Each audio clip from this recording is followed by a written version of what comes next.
Classic probability. Before we talk about probability, we need to talk about random experiments. So for random experiments, the outcome cannot be predicted with certain, but a collection of every possible outcome can be described before its performance. For example, toss a coin. Before you toss a coin, you cannot know the result. It's either head or tail, but you cannot predict it's a head for sure. But you know it's head or tail. So these are the all possible outcomes. You cast one red die and one white die. Similarly, you cannot predict the outcome, but you know all possible outcomes. For example, you know it can be 1, 1, 2, 6, 6. Sample space. So that's a collection of all possible outcomes. You put all possible outcomes together, it becomes a sample space. Now let me introduce some notation. So I'm going to use this C to represent the sample space. This little c is the one element inside the sample space. Now this big C is a collection of the elements. So that's called events.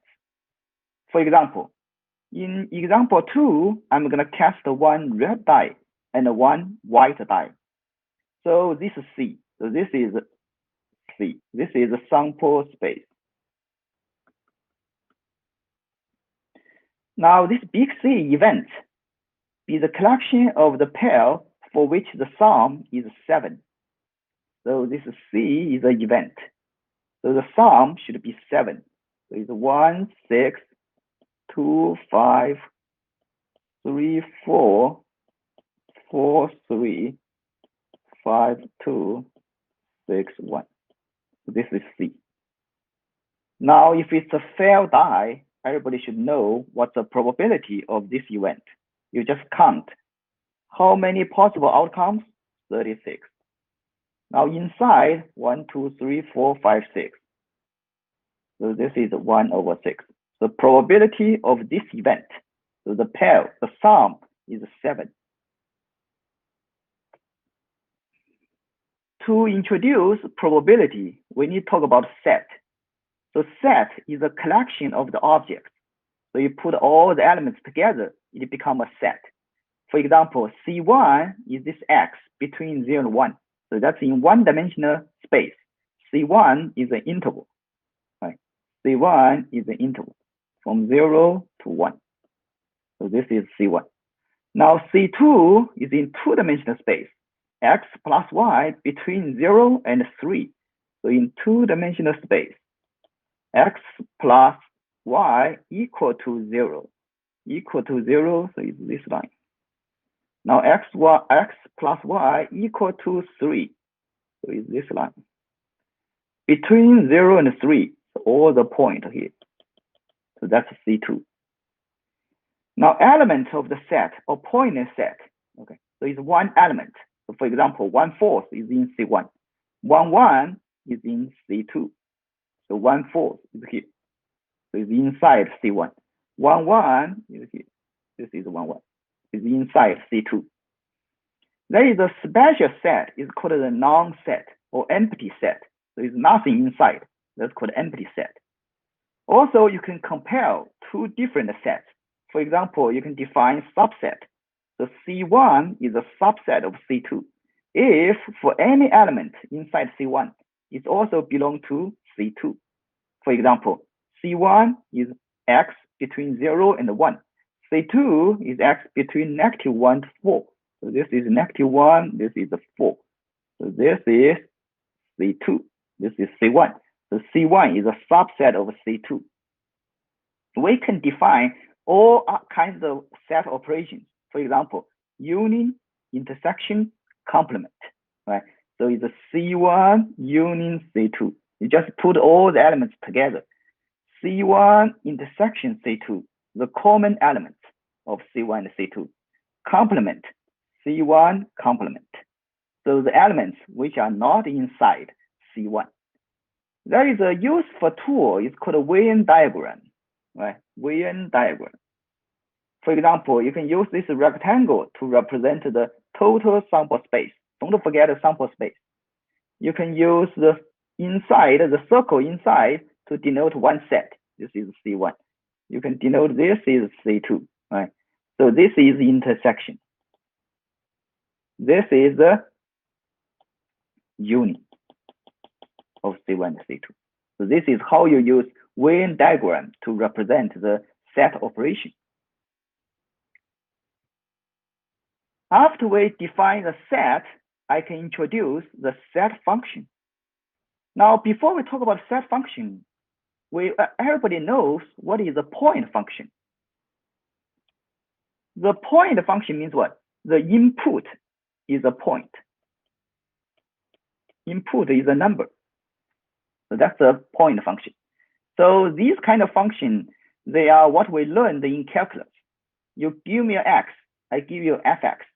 Or you give me a two-dimensional point, x and y, I give you a value. So this is a point function. Now let's introduce the set function. So set function, the function is that is evaluated not at a point, but for an entire set of points. So that means what? You give me a set, I give you a number. So the input is a set.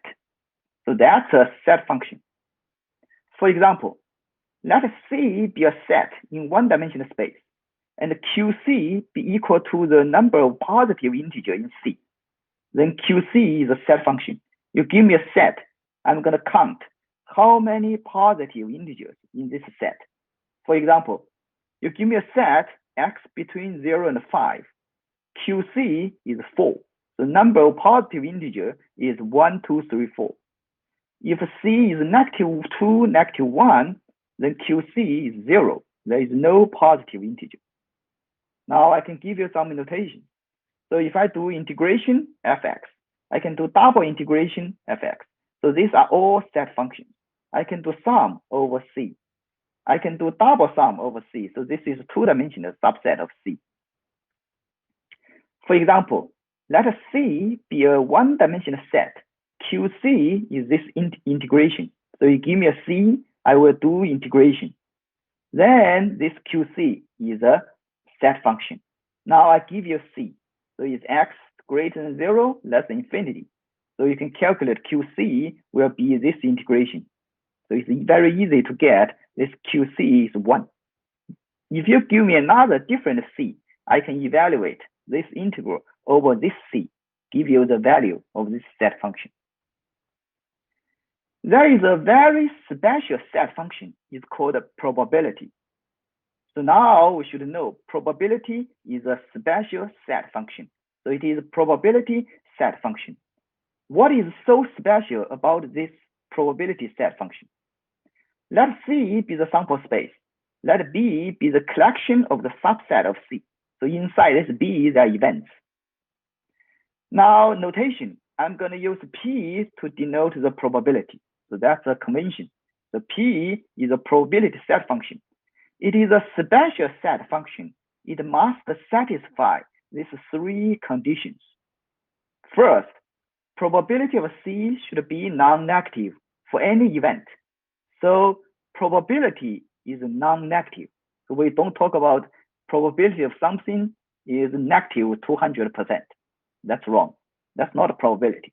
Probability is always non-negative. Probability of this sample space of all possible outcomes. Probability of all possible outcomes is 100%. So it's 1.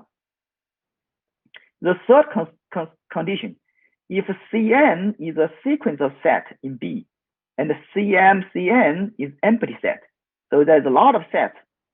Now, any 2 of them, if you do intersection, there is no overlap. Then the probability of union of this set is the sum of individual probability. So this is a very important property. But you need to be careful. The intersection, there is no overlap. Intersection is empty. If this is true, the probability of union is equal to sum of individual probability. If a set function satisfies these three conditions, we call this set function is a probability set function. A probability set function tells us how the probability is distributed over the set of events. We will often drop the word set, and refer P as a probability function. The P is a probability. Now, for the probability or probability set function, it has some nice properties. So all these nice properties, they are derived based on the definition of probability. So it's based on these three conditions. So we know these three conditions, so we can derive some nice properties of probability. For example, for any event, probability of C is 1 minus probability C complement. Why this is true? For example, you can see C, the total sample space, is C union C complement. Also, we know C complement is empty set. Now, by the property 3, probability C union C complement is probability C plus probability C complement. So this is a probability total sample space. This is 1. Now, here we get this result.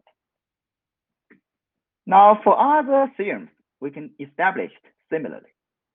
Probability empty set is 0. If C1 is a subset of C2, probability C1 is less than or equal to C2. For any event, probability is between 0 and 1. So we don't talk about a negative probability. We also don't talk about probability is 200%. That's not a probability. Probability is always between 0 and 1. We also have this nice exclusion-inclusion formula.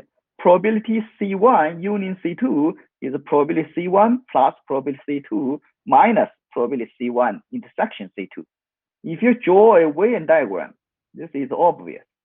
So this is C1, C2. So probability C1 plus probability C2, now you count this twice. You need a minus probability C1 intersection C2. That's the intuition for this inclusion-exclusion formula. After we introduce the probability, we can talk about conditional probability.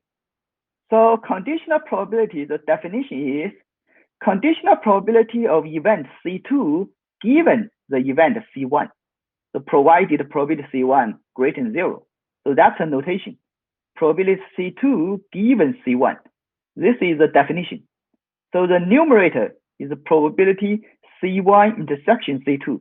Denominator is probability C1. So this guy is called conditional probability. It is a probability. It satisfies all properties of probability. For example, probability C2 given C1 is non-negative. Probability of this union, as long as they are mutually exclusive, no overlap, is the probability of each individual one, sum of individual one. But they are all conditional probabilities. Probability C1 given C1. So we know C1 happens. Now what's the probability C1? Of course, it's 1. You also can verify this by definition very easily. So this is the definition of conditional probability.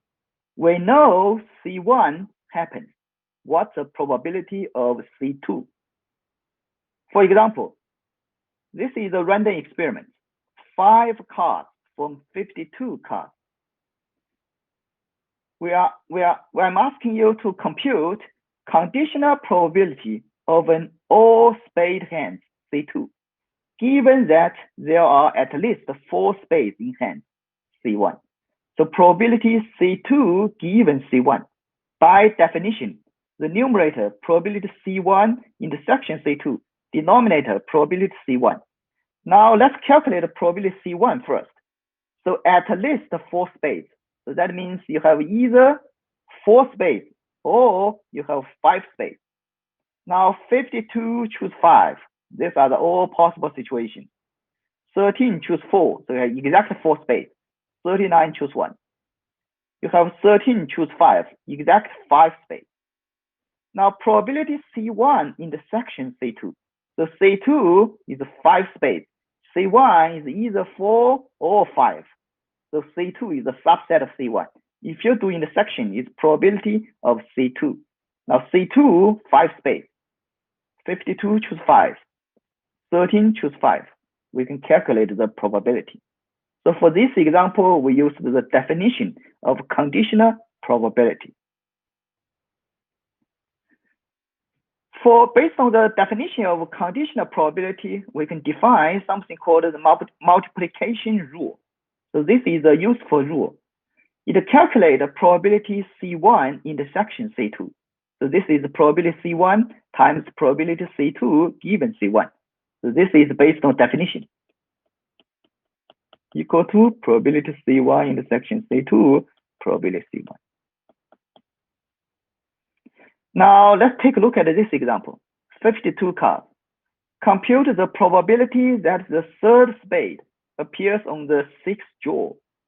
In fact, this is not an easy problem. The third spade appears on the 6th drawer. Think about it. Now we can solve this problem by conditional probability or multiplication rule. Let C1 be the event of 2 spades in the first 5 drawers. Let C2 be the event that spade on the 6th drawer. We want C1 intersection C2. So we represent this event by C1 intersection C2. Now probability C1 intersection C2 is probability C1, probability times probability C2 given C1. So this is probability. What is probability C1? 2 spades on the first 5 drawers. So 13 choose 2, so 2 spades. 39 choose 3. Now we have 52 choose 5. Now we already know in the first 5 drawers we have 2 spades. We know this event. Now what's the probability the spade on the 6th drawer? So it's 11 over 47. So we have 47 cards left. So we can calculate probability. We can extend the multiplication rule to 3 sets. The probability C1 intersection C2 intersection C3, this is equal to, we can combine this together. Now we can apply the multiplication rule. Now for this one, we can apply the multiplication rule again. So this is extension. We can extend it into any number of sets. Let's talk about the Bayes theorem. The Bayes theorem is very important. You know, in statistics, there is one philosophy, it's called Bayesian. Now, to talk about Bayes theorem, let's talk about the law of total probability first. Suppose we have k mutually exclusive and exhaustive events, C1, C2, Ck. So mutually exclusive means there is no overlap between any 2 of them. Exhaustive means you put all these events together, it's a total sample space. Okay. So if you give me any set C, the probability C is equal to this guy. This is very easy to see. For example, I can use a Venn diagram. So this is total sample space. I can have a set. So this is C1, C2, C3, C4, C5. So K is 5. So they are mutually exclusive. There is no overlap. If you put them together, it's a total sample space. You give me any event C. So probability C is the probability of this guy. This guy is just the intersection of C and Ci. Now probability C intersection Ci by multiplication rule is this guy. Probability Ci times probability C given Ci. Now after the law of total probability, we can talk about the Bayes theorem. The Bayes theorem, we need to flip the order. We don't want to know probability C given Cj. Instead, we flip the order. We want to know probability Cj given C. Now by definition, this numerator probability C intersection Cj, probability C.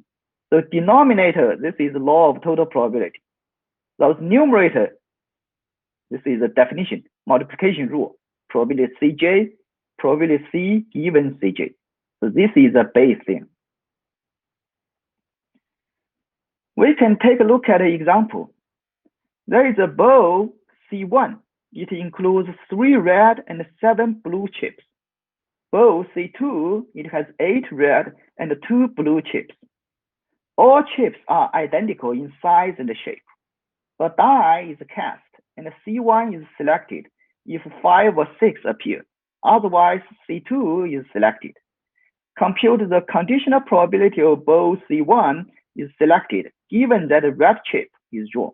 So we know there is a red chip is drawn. Now ask you to calculate the probability C1 is selected. We flip the order. So probability C1 given C.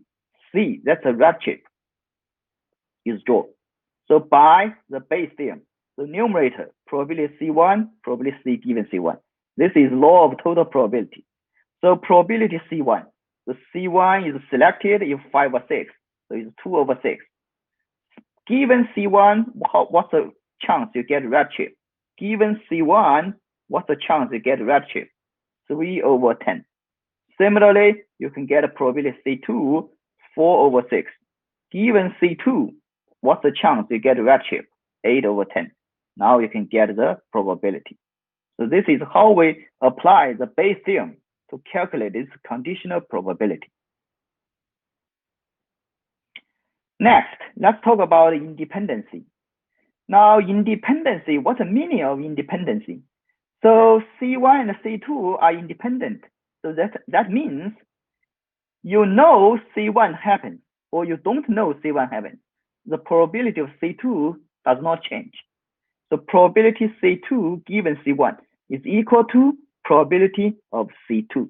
So that means C1 and C2 are independent. So by definition, C1 and C2 are independent if and only if probability C1 intersection C2 is equal to the marginal probability, probability C1 times probability C2. So this is by definition. Since this conditional probability is a probability C1 intersection C2, probability C1. Then you can get this condition. So this is the only condition you can show C1 and C2 are independent. There is an interesting theorem. If A and B are independent, then A and B complement are also independent. Now, if A and B are independent, that means A intersection B is probability A times probability B. You want to show probability A and B complement are also independent. So that means you need to show probability A intersection B complement is a probability A times probability B complement. So what we know? So probability of A is equal to probability A is equal to probability A intersection B plus probability A intersection B complement. So probability A intersection B complement is equal to probability A minus probability A intersection B. So this is probability A minus probability A probability B. So this is equal to probability A 1 minus probability B. So this is probability A probability B complement. So this is how we can show if A and B are independent, then A and B complement are also independent. Now independency, C1, C2, C3 are mutually independent if only if the pairwise is independent. And this guy are also independent. So this is if we have 3 events or 4 events, we talk about the independency, right? We can discuss mutually independent. Okay, mutually independent. So they are pairwise independent. Also, we have this 4th condition. C1 intersection C2 intersection C3 is equal to the product of marginal probability. Many combinations of these events and their complements are also independent. As long as there is no overlap, they are independent. For example, this event only contains C1. This event contains C2, C3, C4. If we know C1, C2, C3, C4, they are mutually independent. So these events, they are independent. So these events, there is no overlap. They are mutually independent. I will leave this as an